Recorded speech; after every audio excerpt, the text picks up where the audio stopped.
Hi guys, my name is Mark Kelso, and I'm here in Indianapolis at Brickworld Indy. We're going to be talking a little bit about this monstrosity I've got over here, which is the Spirit of Fire from Halo Wars. And I can't even remember when I started the project. It was probably right now about 4.5 years ago. Figured it'd take about 8 or 9 months to do. 3 years later, after several scraps, pieces falling apart, having to move, finally finished the piece. This is the case with just about every build that I do, and I'm an artist, and it's the same way with my paintings. I could, cut out little sections and just keep those and just absolutely love them, and that was the case with this. I don't know which is the bridge, to be honest, but this section up here at the top, just love the way the shapes came together.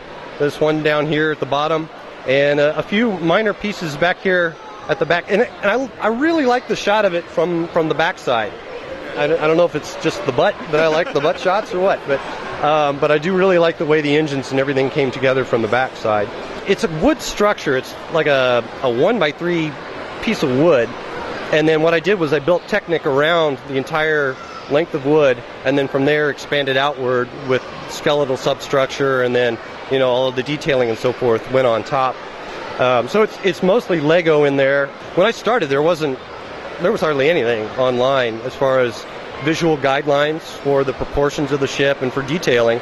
And then I started the piece and had to stop maybe about a third of the way through, and apparently the guy that created the ship, that worked for the company, found it online, and he actually sent me an email and said, I've got the digital blueprints, and I can send you whatever you want.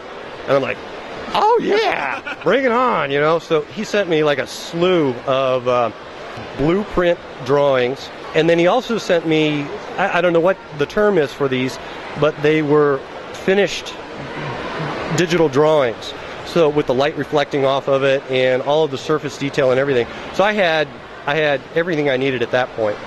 But I started work on another one, which is sitting next to this here. It's maybe about a third of the way. It's going to get longer, and it's certainly going to get deeper. And it's kind of influenced by the shapes and forms that are in this ship. I like certain aspects. We talked about favorite parts, and but I was kind of dictated to by the original design of the ship. With this new one, it's not from Halo. It's not from anything. It's just out of my imagination. So I'm allowing some of the things that I liked from the Spirit of Fire to fall into this new ship. But then I'm kind of free building, and I'm just moving along and doing whatever I feel like. And that one should be. I'm guessing it'll probably come out to be about the same size. And then, of course, we always dream big. So, now that I'm looking at this, I'm thinking, man, another 3 or 4 feet long, that would look really cool. So, but I'll have to keep an eye on the bank account, too, and see if that gives me some room or not to do new pieces.